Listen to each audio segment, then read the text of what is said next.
What's going on, everybody? Doc and Sloth back yet again. A little bit more Halo Wars 2 action. I want to give a big shout out just right up front to Corey, who actually kind of sparked us onto this idea. But a lot like we did with the UNSC and the Banished unit comparisons, we decided to delve a little bit deeper and take a little bit closer look, actually a lot closer look, at the hero units specifically, all 7 of them for each of the different leaders that we got going on. We're using the same spreadsheet. I'll link that down below in the comments. So we've updated it with the data that we're going to be talking off of right now in the video, and how we're using this to compare. And generally, we found some pretty interesting things, much like we did when we did the original unit comparisons. I'll hand it over to Sloth as I get into the card library here, just to give some initial thoughts up front. Yeah, so like Doc said, we kind of did this much like we did the unit comparison. We kept things as consistent as possible. So we had all of the heroes attacking Wolverines, Cyclopses, and Nightingales to cover our air, vehicle, and infantry bases. And then we also had all of the heroes attacking Douglas so that we would have a hero to hero fight and keep the variables down. Again, the thing that we run up against is veteran level. Honestly, not too bad. Most of them are pretty close together. Alice is kind of the outlier. She is a veteran level 3 for us, whereas the other ones are either 1 or 2.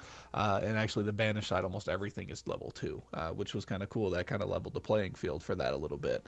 And much like with our standard unit comparison that we did before, we had some things that really shocked us. We were really surprised by, and then some things that we were like, "Yeah, totally, got it." Like Atrax is chosen. Surprise, surprise, the dude's awesome. He's really, really good. Um, but we did run into a few really big surprises. Alice is far and away the best Spartan. Not something I anticipated, and we actually talked about it when we were doing it. When we did our beta deck builds for Blitz. I actually kind of badmouth Alice, and I was like, I love Isabel. She gets Alice, which is not my favorite Spartan, but she's kind of good. Turns out Isabel gets the best Spartan. Alice just puts out really consistent damage with the chain gun and things like that. So we'll kind of go person by person here a little bit as we look at the card library, but just kind of a general overview. We've seen some surprising things that we'll go over just like that. Yeah, so we'll hit both. We'll start with the UNSC right up front, and I've got Alice up, so I might as well just continue the conversation here. Again, as Sloss said, the nice thing that worked out for us, for the most part, really close on veteran level, her being a little bit of the outlier, being 1 level higher. But I think the statistics with them all being close to 2 ends up making it a real close comparison. So again, as you look at the spreadsheet, as you kind of hopefully take what we're kind of showing to you guys, just use this in the back of your mind when you're kind of deck building, and then when you see especially hero selection at the beginning of the start screen. These are just kind of factors that you can look at. One other real quick note, I do like that we did run a hero on hero fight.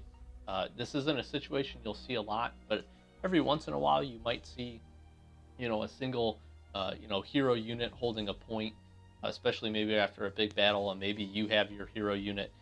So this will give you kind of a general understanding of how your unit might end up faring against that. But to a lot of this, I think you can also apply to some of the stronger units as well, like your vultures, your scorpions, and how they're going to generally fare overall. So with Alice right up front, again, I think by far, like Sloss said, wholeheartedly agree, the best Spartan and honestly the best UNSC hero unit you can get. Now at 240 energy, that sits probably about right because she is the highest.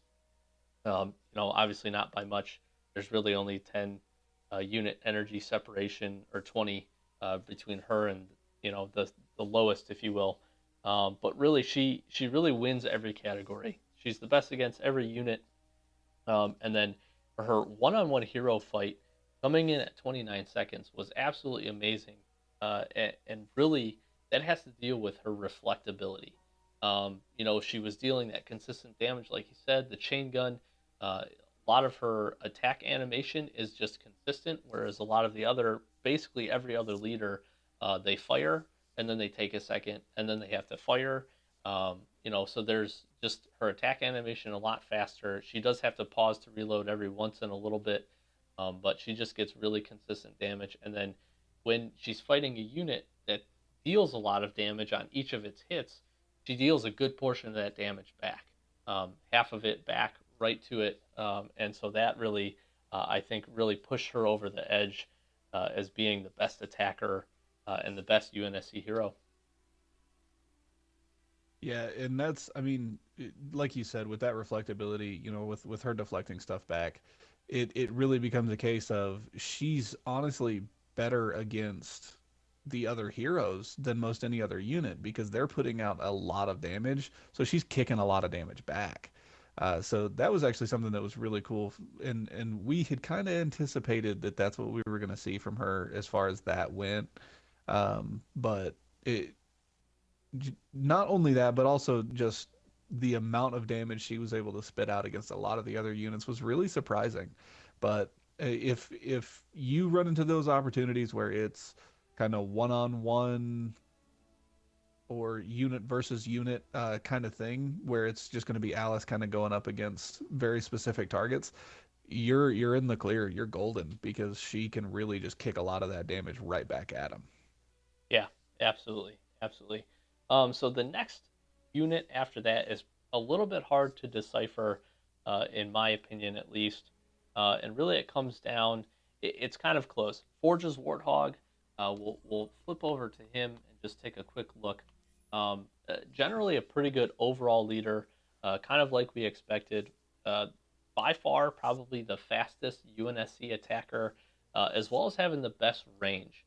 So being smart with Forge is actually really hard because he is terrible at listening to orders. The fact that he has the best range is awesome, but he also moves in, especially when not being told to, very, very often to attack. Probably the thing that gives him maybe a slight edge over just a few of the other, hero units would be his rally ability. So we tried to replicate this. We tried to provide a little bit of statistical data just to kind of conceptualize rally.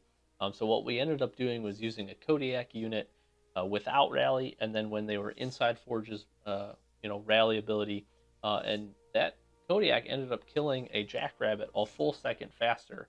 Now, if you can just kind of conceptualize and understand that, rally has a small area of effect right around Forge. If you get some units kind of stacked up in there, you got a small army that's rolling with him. That's actually some pretty significant additional damage that they're going to be able to deal out. So that, for me, kind of pushes him just a little bit over the top, especially since a lot of times you're pairing these hero units up with a lot of other units, especially being these higher energy costs. They're almost always going to be paired up. So him having that extra little ability helps. It is worth noting that he has one less health bar than the rest of the units, but did deal with Douglas generally fine. Actually a little bit slower than the rest of the UNSC units, but definitely does have a very fast attack, and overall a decent showing for the rest of the units. Yeah, and it really just comes down to him being really frustrating to control. And we've seen it when we were playing Firefight even. I would lose so many Forge's Warthogs because they would just run out on their own and then end up getting smashed, even though I was not telling them to do any of that. But he is really good. He does attack probably about twice as fast as the other Spartans, but obviously with that he does attack at about half the damage. Mm-hmm. So it's kind of a give and take as far as that goes, but I really do like him as a leader.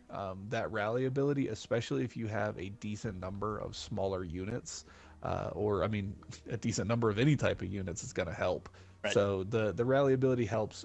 With that Kodiak, I think it boosted it by about a second, and that is pretty good, especially when you think if I have 4 or 5 units in this army, 4 or 5 seconds is a big amount of time to cut off a time to kill. So that's pretty good. With him being able to do all that and being able to boost your other units in your army, I think it definitely makes Forge somebody you're just really gonna want to use. Right, absolutely. The one thing I'll note here too, we didn't mess around with any of the abilities. Obviously, Forge's Warthog does have the Anvil round, which is actually a pretty good area of effect ability. But with and then obviously the Spartans have the ability to jack, a unit. So we kind of wanted to stay away from that venture. So just kind of keep those abilities in the back of your mind when you're kind of taking a look at some of this data. But we really just wanted to give base power attack capability for this breakdown. So just kind of keep that in mind. And I do like the Anvil round; it's pretty cool. So hopping over, really the next two, Douglas and Jerome, kind of a coin flip for me. But really, Douglas I think seemed to shine just a little bit better than Jerome. Mostly because the one thing that we found kind of surprising was Douglas, for whatever reason, he engages air units very quickly. He smokes the Nightingale in 7 seconds, which is by far way better than everybody else, minus Alice. He just about ties with Alice as far as taking that down. And if he was a veteran level 3, I wholeheartedly think he would actually destroy that faster. And then he has good stats as far as destroying the other units and fighting Douglas one-on-one. I just thought it was really interesting, again, that he, sitting with that rocket launcher, engaging that Nightingale, he was just popping those shots off. So just kind of an interesting setup there. And then guard ability, it is a good ability. One thing that, again, in a group army setting, he'll take a lot of the brunt of the damage, which he can because, 5 shield, 12 total health. He can take quite a bit of a beating. So I do like Douglas here. Yeah, he's one that is a little bit more fun, I think. Jerome just kind of left me wanting. I was really surprised because if you played the campaign and you see what Jerome does in some of those cutscenes, you want to use Jerome. He's amazing, but that Spartan laser doesn't have the range I think it should, Mhm. and it doesn't have the damage I think it should.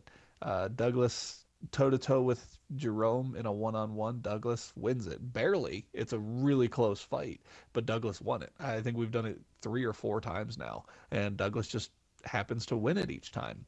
And it's it's a little interesting that Douglas attacks the air units a little bit more ferociously because you're absolutely right. It's just bang, bang, bang, firing off those rockets really, really quickly. Whereas every other unit, it's a much slower pace for the firing, and that's something that I think Jerome needs. The Spartan laser. I mean, if we're going off of just kind of efficacy of the weapon versus the unit, Spartan laser would be able to just rip apart air units. That's kind of what they're for. So I'm wondering if we'll see a little tweak to Jerome sometime in the future, because right now he doesn't really hold a candle to Alice at all, and I think Douglas just has those leg ups in the guard ability and being able to attack air units just a little bit more efficiently. Right. The only thing I would say, and again, these are all great units, but when you really start, we're obviously comparing them against each other. The one thing that I do like Jerome for is obviously the rush ability, the capability you can bring him in.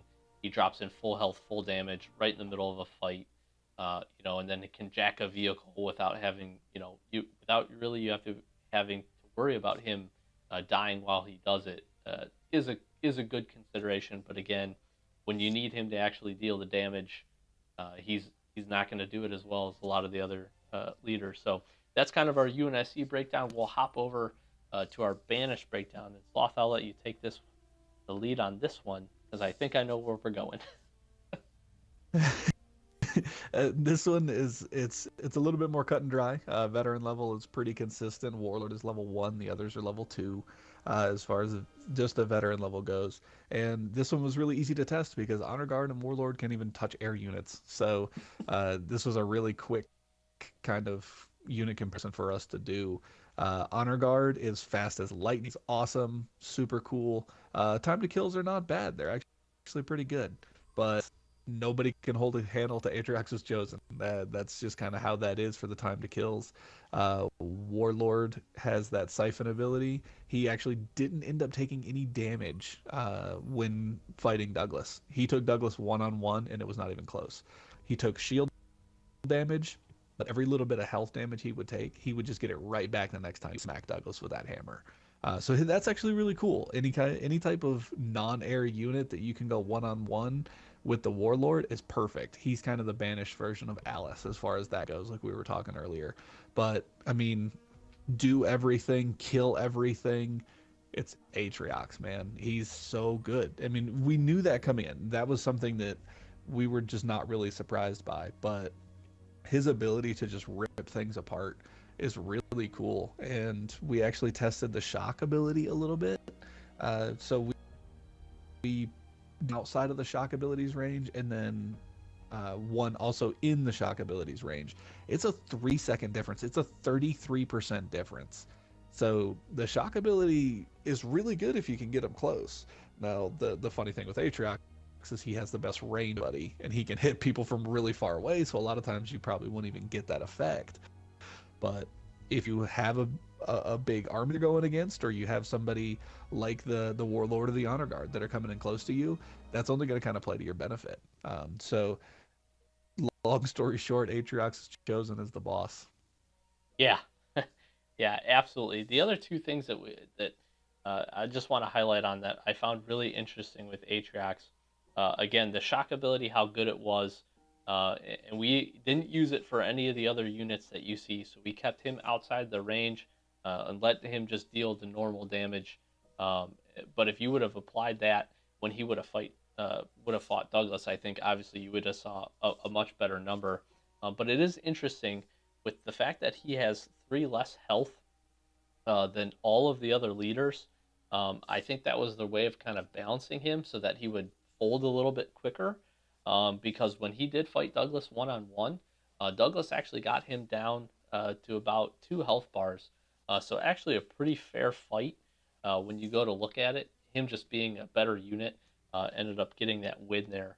But again, had he been in close enough range for the shock, I don't think it would have even been close. Additionally, when he fires his weapon, he gets a very small plasma burn area of effect after each shot, which we actually were able to see. We ran this a couple times just to make sure we weren't actually going crazy.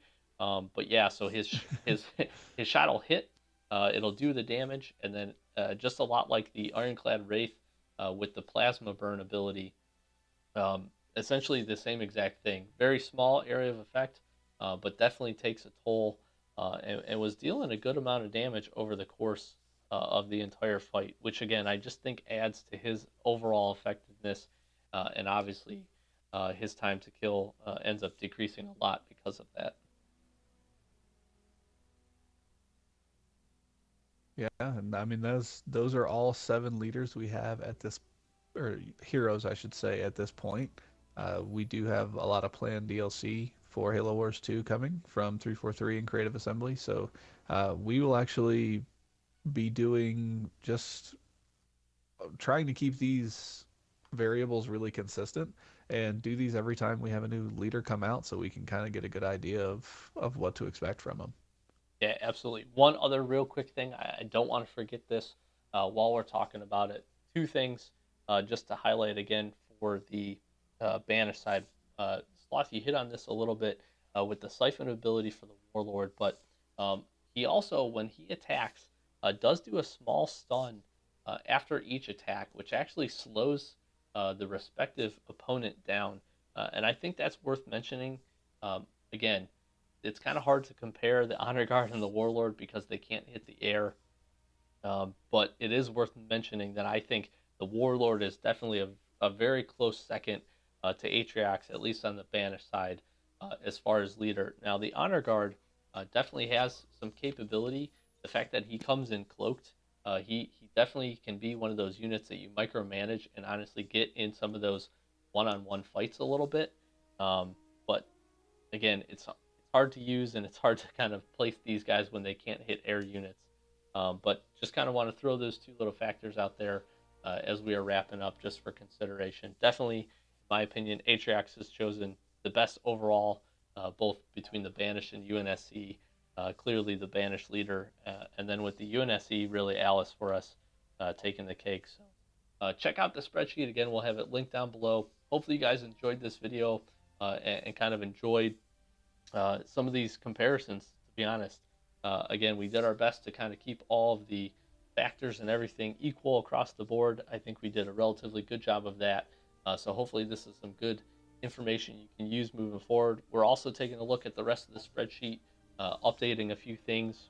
We already modified the recent balance changes for energy cost at least, and we're continuing to kind of grow our libraries and upgrade some of our cards for veteran level. So we're going to see if we can get a little bit closer across the board for a lot of units. Probably coming in close to the 3 mark seems to be where we might be able to settle, at least for a little while. So again, hopefully you guys enjoyed. Thank you so very much for watching. Check out that spreadsheet down below. Check out our original videos for the UNSC and the Banished. I'll have those linked as well down below, so you can take a look at those and just kind of go through and we talk through the whole spreadsheet as it stands. And yeah, so hopefully you guys enjoyed. Don't forget to subscribe, comment down below, especially if you found any of the stuff we were talking about or anything on the spreadsheet really interesting. We love to hear the feedback and obviously really do enjoy the support. So thank you guys so very much. I've been Doc. That's been Sloth. We're Average Gamer Guys. We'll check you next time.